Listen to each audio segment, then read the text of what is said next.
uma mudança expressiva aqui falando que o pedido de ressarcimento ou declaração de compensação, no caso do crédito do IPI, pode ser entregue somente depois de transmitida a FD, o SPED fiscal, né, que é FD, ICMS e IPI.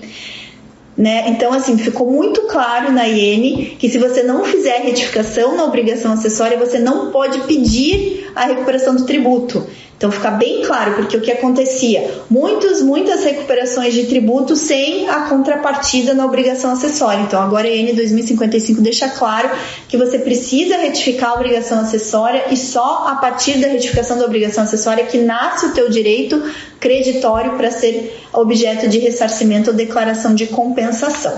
Tá bom? Então, se atentem a esses ajustes aí também nos procedimentos, ok? Existe uma lei que regula as possibilidades de restituição ou de compensação de tributos recolhidos a maior. Isso tem uma previsão lá no próprio Código Tributário Nacional, lá no artigo 156, se eu não me engano. Não estou olhando aqui, mas 156, que fala de compensação e pagamento indevido, né, ao maior, nas hipóteses de restituição, desculpa.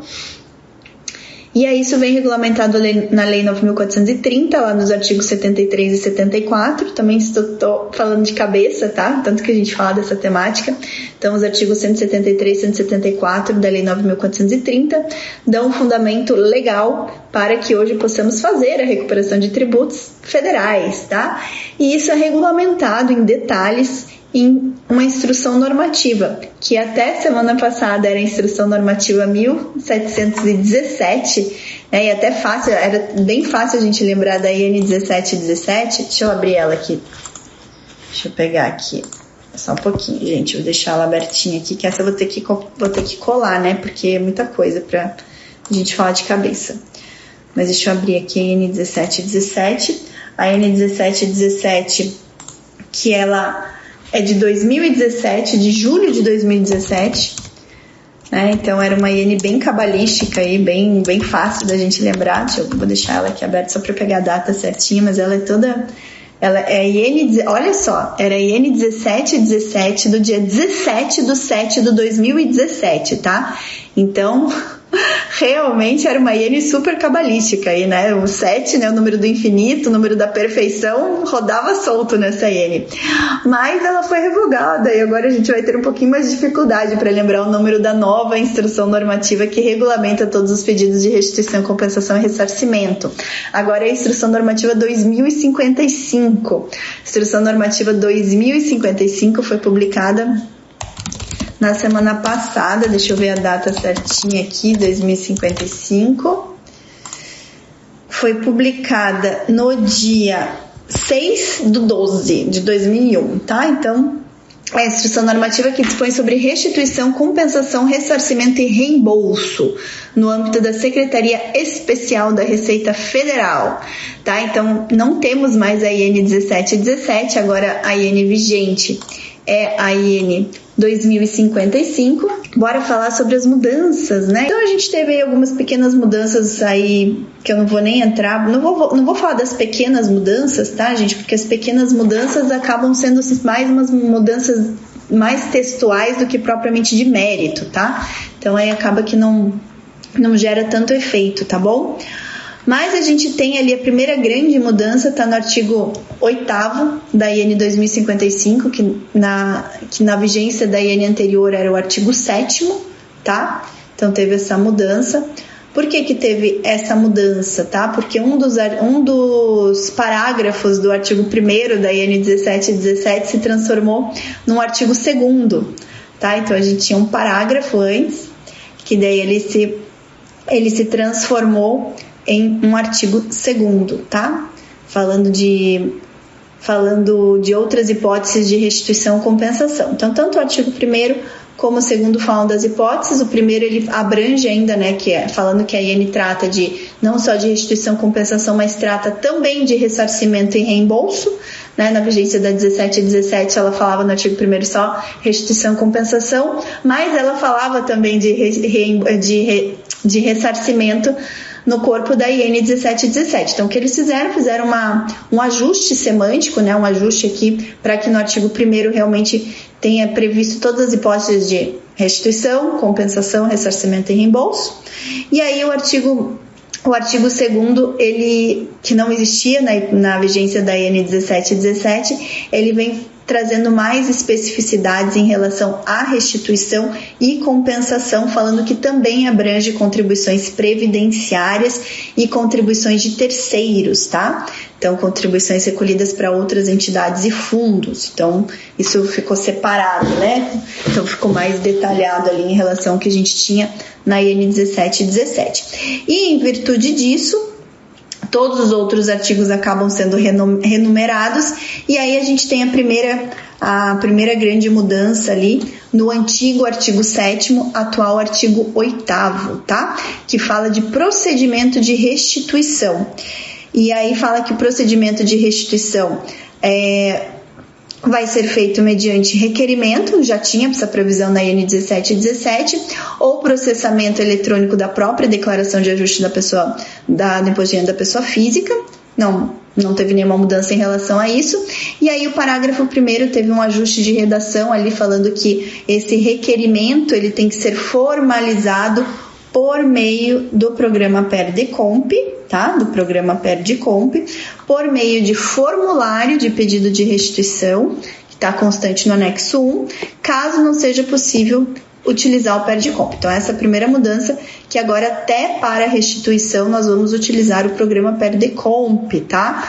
Antes a restituição ela era via de regra por formulário, que já tinha previsão na IN 1717, agora ela passa a ser exceção por formulário e a regra, assim como na compensação, é pelo programa PERDECOMP. Teve esse ajuste aí, por mais que a gente já tenha, né, nossos programas mais atuais do programa gerador do PERDECOMP já tinha, né? Tanto que PER quer dizer pedido de restituição e DECOMP, declaração de compensação, tá? E aí foi inserido um parágrafo 3º nesse artigo 8º, que antes era o artigo 7º, falando que o pedido de restituição dos tributos, tá? Em relação ao Simples Nacional do empregador doméstico, tá? Tem que ser feito lá no portal ECAC, em aplicativo específico para restituição do empregador doméstico. Então veio essa previsão aí para empregador doméstico que a gente não tinha anteriormente, tá? Aí nós temos mais alguns ajustes aí semânticos. Deixa eu ver o próximo aqui que vai ter uma mudança mais importante. Vai ser esse próprio artigo 8º, que era o artigo 7º, ele foi quebrado, né? Então antes a gente tinha ele foi quebrado em 2.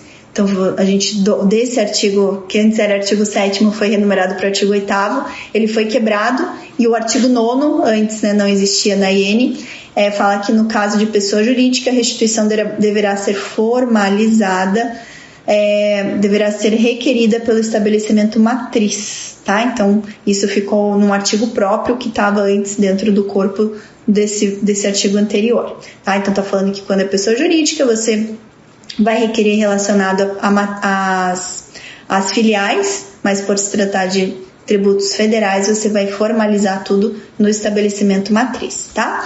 E aí, por conta dessa quebra aí de conteúdo para um novo artigo, os próximos artigos voltam à mesma numeração. Então, a partir do artigo 10, aí ele continua a mesma numeração do que era na IN 1717, com pequenos ajustes. O próximo ajuste mais representativo vai ser no artigo 13, no artigo 13 ele foi bem modificado, tá? O artigo 13 ele foi bem alterado em relação ao Simples Nacional, tá? O pedido de restituição de tributos no Simples Nacional. Então, o que modificou aqui em relação aos pedidos de restituição do Simples, tá?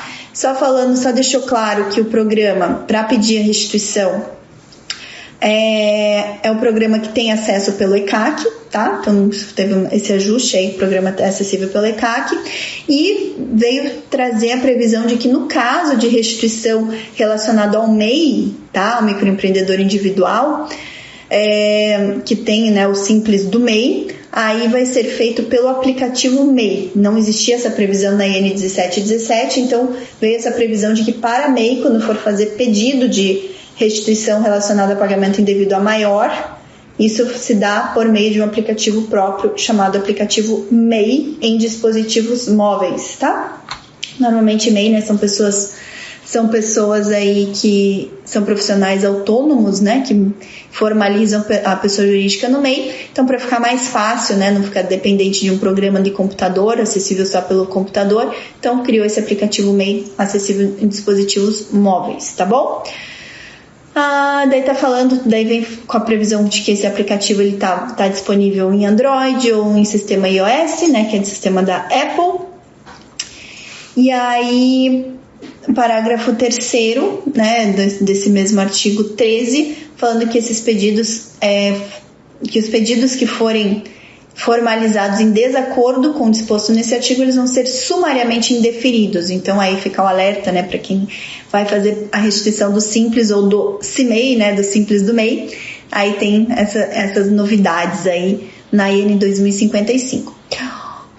O artigo 14 da IN 1717 foi revogado, que falava de saldo negativo do imposto de renda da CSL, porque ele foi realocado, tá, para outro capítulo próprio da IN 2055, então ele saiu aqui, o artigo 14, ele foi revogado, e aí, a partir ali, então, teve toda uma renumeração de novo, né, então, o que era o artigo 15 da IN 1717 virou o artigo 14 da IN 2055, aí com alguns ajustes menores, tá? O próximo ajuste mais relevante vai ser a partir do artigo 19 e artigo 20, que não existiam na IN anterior, na IN 1717, tá? Então aqui tá falando de pessoa jurídica tributada pelo lucro real, tá? Pessoas jurídicas que sofrerem retenção indevida ao maior do IRPJ da CSL, independente do regime de apuração, lucro real presumido arbitrado, tá? Poderão utilizar o valor retido somente na dedução do IR da CSL devidos ao final do período de apuração em que houve a retenção ou para compor o saldo negativo de IRPJ CSL do período. Então, a questão de recolhimento a maior de IRPJ CSL foi realocada para o artigo 18, né, artigo 19 e 20 da IN 2055, então teve esse ajuste de redação, estava posicionado em outro lugar da IN 1717, tá, então teve esse ajuste. Aí a gente teve um ajuste relevante também no artigo 23, no artigo 24 e no artigo 25 da IN, aqui falando sobre imposto de renda pessoa física, tá? Formas de requerimento aí da restituição do imposto de renda da pessoa física, como se dá o requerimento. O artigo 24 fala das hipóteses de indeferimento desse requerimento, tá? E aí o artigo 25 só fala que o deferimento só vai se dar se você cumprir os artigos anteriores, tá bom? Aí, gente, daí vem o capítulo próprio do saldo negativo de IRPJ-CSL, que estava no artigo 14, agora passa para o artigo 27, então ele foi realocado, tá, para essa seção 6, tá, artigos 27 e 28, e aí depois a gente volta, né, a ter sessões próprias falando de restituição. Então, a partir do artigo 29 a gente fala de restituição e compensação do PIS e da COFINS retidos na fonte, tá? Com alguns ajustes aí, alguns ajustes de texto. Depois a gente fala da restituição decorrente do cancelamento ou retificação da declaração de importação e da declaração única de importação, que não tinha essa previsão na IN 1717, tá? Então teve um ajuste de redação aqui e no procedimento dessa restituição relacionada à retificação da DI ou do INPE, né, que é a Declaração Única de Importação, que é uma previsão mais recente do que, né, veio uma previsão depois de 2017, então teve que fazer esse ajuste aqui agora na IN. Aí depois vem a seção número 9, relacionada à restituição de valores referentes à retenção de contribuições previdenciárias na seção de mão de obra e na empreitada, também com ajuste de texto, teve revogação de um artigo e um ajuste de texto aqui no procedimento, tá? Pois quem for fazer, olhe essas mudanças. Depois, na seção 10, restituição de receita não administrada pela Receita Federal, teve poucos ajustes de redação, não mudou tanto o procedimento, tá? Teve pequenos ajustes aqui. A seção 11, que é a restituição relativa ao adicional do frete da Marinha Mercante e a taxa de utilização de sistemas de controle de arrecadação adicional ao frete de renovação da Marinha Mercante, tá? Então são duas CIDs aqui específicas, tá? Que já tinha previsão, só houve uma mudança aqui, falando que agora toda a restituição ela tem que ser feita mediante requerimento específico disponível no site da Receita Federal, tá? E se não for feita nesse requerimento específico, vai ser sumariamente indeferida. Então, a partir de agora, gente, todos os pedidos de restituição que vocês forem fazer, que sejam esses pedidos mais específicos, vão ter formulários próprios disponíveis no site da Receita, então tomem cuidado sempre que vocês forem fazer para fazer no formulário certo, senão os pedidos são indeferidos, tá? Indeferidos sumariamente. Isso tá reiterado aqui na IN 2055, sempre falando, né, de acordo com as hipóteses de restituição. Se você não fizer o pedido certo, ele vai ser sumariamente indeferido, daí vai ter que ser refeito, tá? Ali, a partir do artigo 40, começa o capítulo 3, relacionado ao ressarcimento, tá? Então, todo o capítulo 3, ele continua, assim como era na IN 1717, falando de ressarcimento. Começa com o IPI, tá? Com pequenos ajustes aqui na questão do IPI, tá? Nada tão substancial, só mais ajustes mais ajustes semânticos, tá? Nenhum ajuste muito relevante. O principal ajuste é no artigo 41 da IN 1717, que virou o artigo 44 da IN 2055, falando que o pedido de ressarcimento ou declaração de compensação devem ser formalizados pelo estabelecimento matriz da pessoa jurídica, tá? Não mais pelas filiais isoladamente, tá? Então, formalizados pelo matriz, utilizando o programa PERDCOMP ou, quando não for possível, formulário específico de pedido de restituição ou ressarcimento, tá?